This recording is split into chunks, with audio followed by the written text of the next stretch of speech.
Welcome back, dear students. We are doing chapter number 2 and the name of the chapter is Exponents. And we are doing exercise 2b as all of you are aware of. And today I am going to take question number 10 for you. So this is the given question. So here you need to be very careful with your work, because it's a quite complicated problem. Okay, so here in the first step what I have done is, this is the given case, okay, the given question.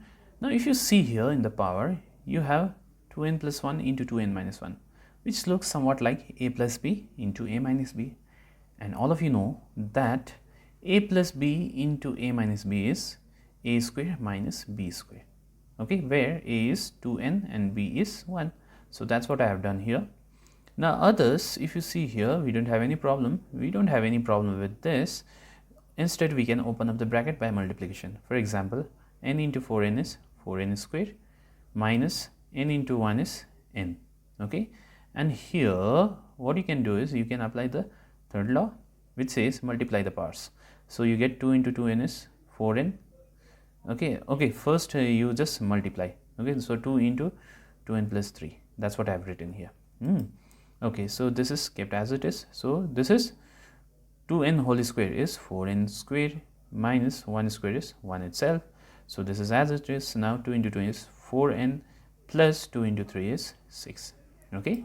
Now what I have done here is I have taken all the powers. For example, in this you get, actually what happens, since the bases are equal, you are multiplying here. That time what happens to the power, they will get added. So that's why you have written 2n plus 1 plus 4n square minus 1, addition of powers in the numerator. Now when it goes up, as per this formula, when it goes up, the powers will become negative, isn't it? So 4n square goes up, becomes minus 4n square, minus n goes up, becomes plus n, 4n is plus here, it goes up, becomes minus 4n, and this plus 6 goes over there and becomes minus 6. Now you see 4n square gets cancelled, isn't it? Okay, so if you simplify here, others will be this much. For example, minus 1 and 1, they will get cancelled, so minus 6 is left. Okay, so minus 4n is there. Okay, just wait a minute. We have 2n plus n is 3n, so 3n minus 4n is minus n. Okay, so that's what we got. And if you want to take this to the denominator, this minus n becomes plus n, this minus 6 becomes plus 6. So this is your answer for this particular question. So you may pause the video and note down the solution. Let's have a look at this. So this is the given question. If you look at the only first part, m plus n whole to the power minus 1. Okay, so if you invert this, okay, so both of them goes to the denominator and it becomes this much. For example, a to the power minus 1 is how much? 1 by a, isn't it? And what is a for me? This entire thing is my a. So a to the power minus 1 is 1 by a. Alright, we have m to the power minus 1 plus n to the power minus 1, and again, as I said, a to the power minus 1 is 1 by a. Similarly, it becomes 1 by m plus we have 1 by n. Okay, now Bodmer's rule says solve within whatever is there within the bracket. So here we have got the additional fraction. Take the LCM of m and n, it will be mn. Divide this mn by m and m gets cancelled, so you have n. So n into 1 is n, you have plus. Divide this mn by n and n gets cancelled, you have m. So m into 1 is m. Now see here, we have in the denominator m plus n, this is n plus m, which is actually nothing but m plus n only. So this m plus n and m plus n will get cancelled. So you have only 1 in the numerator, and in the denominator you have mn. Now this can be written as mn to the power minus 1. If you treat this as a, so this 1 by a can be written as a to the power minus 1. And what is a? A is mn. So you may pause the video and note down the solution. Let's have a look at this. Now you have already seen this kind of problem. First and foremost, you have to take this to the numerator. So if you take to the numerator, this b becomes minus b. Similarly, this c becomes minus c. This a becomes minus a. Now this power and this power, they will get multiplied. So you get this much, isn't it? Similarly, this power and this power get multiplied and you get b minus c divided by bc. C minus a into 1 by ca is c minus a by ca. Now, since all the bases are same, that is x, x, x, what will happen to the powers? They will get added, isn't it, using the first law. Now, solve this. Okay, so simplification of this will give you this one.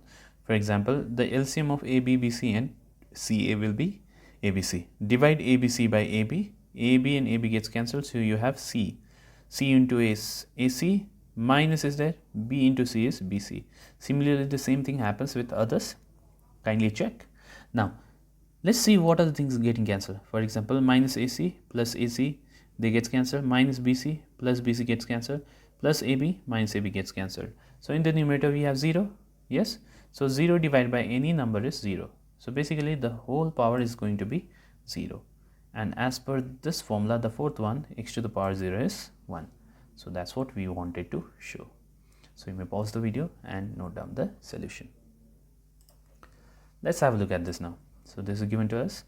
Now, instead of this 1 and 1, can I write x to the power a minus a, x to the power b minus b? Yes, because a minus a is 0, that is x to the power 0 is 1 only, right? So, similarly, this one is written as x to the power b minus x to the power b.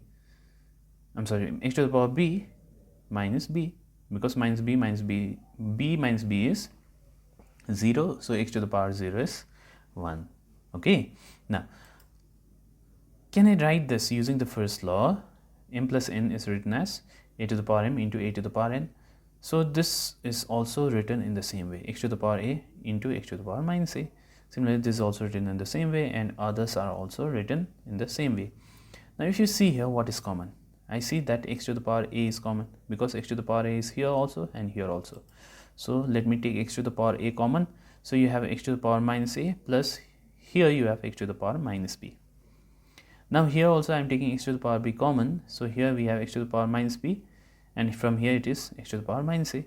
Now, if you see here, this and this are the same. Yes, so that's why I am taking this to be common, that is 1 by this entire thing is common. So, from here if I take 1 by this, so what is left? 1 by x to the power a is left from the first. Okay. Similarly, this part is gone, no. So, what is left? 1 by x to the power b is left. Now, let me take this to the numerator. So, can I write this as x to the power minus a when it goes up? Yes. Similarly, this can be written as x to the power minus b. Now, this and this both are same. So, that's why they will get cancelled. So, how much is left? Only 1 is left. And that's what we wanted to show here. So, you may pause the video and note down the solution. Okay, so let me take this question 13.2, which says find the value of n from here. Now, first and foremost, you have to simplify. Okay, so let's simplify then. So, here we see that the powers will get multiplied, here also the powers will get multiplied, here also the powers will get multiplied, and here also it will happen the same. For example, here 2 into n is 2n plus 2 into 1 is 2, 3 into 3 is 9, 6 into minus 3 is minus 18, 4 into minus 3 is minus 12, isn't it? Okay. Now, this division can be written as this way as well, isn't it? Okay. Now, what happens is, first in the numerator, since the bases are same, that is a and a, the powers will get added. So, you get 2n minus 3 plus 2n plus 2. So, that's what is written here. Okay. Now, when it goes up, it becomes plus 12, isn't it? So, actually minus into minus resembles plus only. Okay. So, instead of writing this, you can directly write plus 12. Okay. So, this goes up, it becomes plus 12. Okay, and the same thing is happening when it goes up, it becomes plus 18. Okay. Now, 2n plus 2n is 4n, minus 3 plus 2 is minus 1, and how much is this? This is plus 12, isn't it? So, minus 3 plus 2 is minus 1, plus 12 is plus 11. Okay. And here you have 9 plus 18 will be 27. So, since the powers are equal, okay, since the bases are equal, that time the powers will be equal to each other. So, that's why the power here is 4n plus 11. So, 4n plus 11 is equals to Here the power is 27. Now solve it and find the value of n, which turns out to be 4. So this is your answer for this particular question. So you may pause the video and note it down. Let's have a look at this. So you need to simplify here. Again, the same kind of problem. So not much to show here. So this is 2n plus 3. Now here 2n plus 1 into n plus 2. You have multiplication, isn't it? So let's multiply then. So 2n into n is 2n squared. 2n into 2 is 4n. Now since we have multiplied with 2n, now it's our turn to multiply with plus 1. So plus 1 into n is n, plus 1 into plus 2 is plus 2 itself. So that's what we get here, and here in the denominator it's quite easy. For example, this is just multiplication. So 3 2s are 6, n, so 3 1s are 3. And similarly here n into 2n is 2n squared plus n into 1 is n. Okay, now simplify this. So in the numerator the powers will get added. You get 2n plus 3, right, plus 2n square plus how much is this? 4n plus n is 5n plus 2. So in the denominator also we have got the same, 6n plus 3 plus 2n square plus n. Okay, now if you simplify this further, 2n square is written first, 5n plus 2n is 7n, 3 plus 2 is 5. In the denominator we have 2n square, 6n plus n is 7n, and we have just 3. Now take everything to the numerator, this becomes minus. So minus 2n, minus 7n, minus 3. So you see minus 2n square plus 2n square gets cancelled, 7n minus 7n gets cancelled, and 5 minus 3 is left. And how much is 5 minus 3? It is 2. So that's why your answer will be a square for this particular question. Alright, I hope the question is clear to you. So thank you very much. So you may pause the video and note down your solution.